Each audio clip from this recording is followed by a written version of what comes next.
சுத்தி வரும் காத்துல சுட்டையில் நடக்குதா முட்டைக்கோழி பிடிக்கவா முறைப்படி சமைக்கவா எலும்புக கடிக்கையில்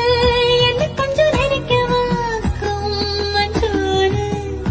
ருசிக்கவா சமைச்ச கையை கொஞ்சம் ரசிக்கவா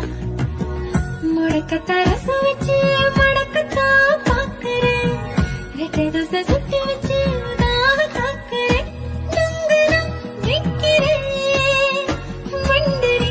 தங்குறேன் கேட்கிறேன் சர சர சார காத்து வீசும்போது சார பார்த்து பேசும்போது சார